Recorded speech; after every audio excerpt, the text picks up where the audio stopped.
Welcome back to THE Network. We are thrilled today to be in the presence of the great and one and only Dean Krapf. He has been a hair and makeup artist that we've represented for 25 years. He has the top salon in Baltimore. It's been rated #1 11 out of the 14 years that it's been around. And he's also one of my closest and dearest friends that I adore. So please help me welcome Dean Krapf. So glad that you could join us today. And we're here to talk about your story, your journey. We can't wait to learn more about you, how you started, where you're off to, and how things are going. Thank you and good morning. So glad to be here. So glad to be able to have this opportunity to share my story. And with every story, there's a beginning, a middle, and an end. So without aging myself, I'll go back to the beginning. I always had an interest in art, and I've always been attracted to beauty. Whether it's taking a walk in the woods and appreciating natural beauty, or seeing an article of clothing on a rack in a clothing store, I've appreciated all different levels of aesthetic. So I began my journey by having an investment in a lot of art projects in school, and I was noted as one of the top art students in my school. So I thought that was supposed to be my career path. As we know, there's just components that come together that kind of end up adding to the bigger picture. And the other side of my journey was being very aware that most people that are teenagers and young people, and sometimes throughout life, we struggle with self-esteem issues. So while I was in art school and I started to think about this whole process of, is this what I want to do with the rest of my life? I realized that it was too solitary of a journey for me. And I've always had a heart for community, really want to be connected with people. So around early 80s, I decided that I would marry both my love for people and my love for beauty into one career choice, and that's how I ended up in the beauty industry. I love that I've been able to invest in people's self-esteem and to really add to the beauty of their life. I find that when people feel good about themselves, they get their minds off of themselves and on to life. So you remember your first job, right? You have to remember your first job. I remember clearly, and it's part of the middle story. THE provides you with a list of photographers when you begin. And I went around driving from DC to Virginia, knocking on doors, showing my humble contribution of work that I've done. And which was mostly testing at that Mostly point. testing, Yeah. And there were a lot of no's in the beginning. And then finally, a young man named Rob Moss, who I believe was a photo assistant at the time, said, "I'd love to work with you." And that began the first part of doing hair and makeup. We don't forget the people that say yes in our lives. And after that, some of the more prolific photographers who may not have been so eager to work with me at first were saying yes the following year. So it took 1 year to get to a place where I was getting plugged into a sense of community. Tell us, did the rejection motivate you? Correct, yes. And I remember specifically Linda telling me across her big wooden desk that I'm not so thrilled about what you have in your portfolio presently, but I could see that you have talent. And sometimes you just need to hold on to that one word, the but, I can see. And so that inspired me to continue. So, okay, after testing, you did more editorial work or commercial work. What did you start out doing first? A combination of both. I started working for some local magazines, Baltimore Magazine, Baltimore Style, Washingtonian, and would do hair and makeup for their spring and fall fashion issues.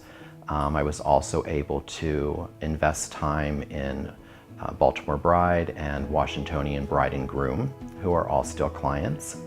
And I've had the privilege, really the benefit of being able to do things that were about real life. I did a photo job for Starbucks, and I've also done something for Vanity Fair. So the extremes, and it runs the gamut. I think when we get into this industry, we think that we're gonna just do hair and makeup for everything that's high fashion, and you find out that the community is broader, and also you have to be mindful of the culture that you're living in. So you own this amazing salon called Lumineer. How have you managed to juggle everything? I know you do hair and makeup when you can. You work, I think, 6 days a week, maybe 5. I know you're not available for us often enough, but tell us all about Lumineer. So in 2004, Lumineer was birthed, and it really came out of a desire to create a culture. I'd been doing hair and makeup both in the salon and editorially for about a decade at that point, and you grow to a certain place, and then you learn, or you figure these things out, that there has to be another step. And so I moved into this new phase of wanting to create a culture, wanting to give back on different levels. One of my favorite quotes is by Pablo Picasso, and he said, you know, kind of discover what your gift is, and then, to paraphrase him, and then basically give your gift away. So we ended up hiring a bunch of new artists right out of hair school. I co-own Lumineer with a gentleman named Mario Rentuma. We worked together for 20 plus years at Giuseppe's Hair Studio, and we were both ready to kind of launch into our own new vision. And we're kind of known as like a learning center, because we really just hire new artists. We kind of develop them through a mentorship even after they have their license, and you know, together's better. And this whole theme, you know, beauty for life is one of our hashtags, and we tend to invest in the community and try to give back to the community. So you asked, how do I marry both careers? In the beginning, you have to give room and space to actually grow and develop something. So there was a pause, and I remember very clearly you said, you can go away for about a year, but don't go away longer than that. And it ended up being 2 years, but the beauty is that I had established relationships. You know, you still have always been a fan and a support system for me, and a lot of the clients that worked with me were eager to work again. You know, THE and you and me and a lot of our contemporaries participate in a lot of philanthropic work. So I would love to hear what you do to give back to the community. I know what you do, but I'd like for everyone else in the world to know what you do, because you do give back so much of yourself, always. It's been another really beautiful part of the journey. I love the process where we grow and mature and we kind of get out of our way. I always feel like life opens up and presents new opportunities if we're willing.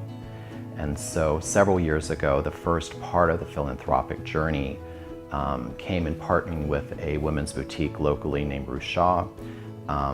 They partnered with an art gallery named Renaissance, and we ended up putting together local fashion shows, and all the proceeds went to the Kennedy Krieger Institute and Baltimore School for the Arts. So again, this whole thread of consistency where my love for art came full circle, and being able to invest in young people that have had some obstacles in life, challenges. It's so rewarding to be able to see just even those types of investments make a difference. We were introduced to an organization called Women at the Well, and again did a day of beauty in the salon where we bussed a group of women who had gone through sex trafficking, addiction, domestic violence issues, people that have been really beaten down in the culture. And I remember, again, going back to my teenage years, knowing that grooming becomes a form of armor in life. It's a process that we can just invest in to get our minds again off ourselves and on with life, but to hold our head up and to feel taller. And I watched that happen. Anytime we give our talents and our gifts away, we get so much more back. Just having these women come into the salon, listening to their stories, several hours later having them look at a new reflection in the mirror and seeing them moved to emotion because these are women they had forgotten. And there's just nothing better. So I've been so blessed in this industry, so thankful. I've developed incredible relationships with people. I've been able to express my art language. You know, one of our mission statements for the salon, and it really has been my mission statement for life, is beauty for life. And we are here to listen, we're here to inspire, we're here to form friendships, and we're here to enlighten through education. And there's more to come. Thank you guys so much for joining us today. And Dean, you're amazing. I love you so much. You make our world a more beautiful place for sure. We'll see you next week.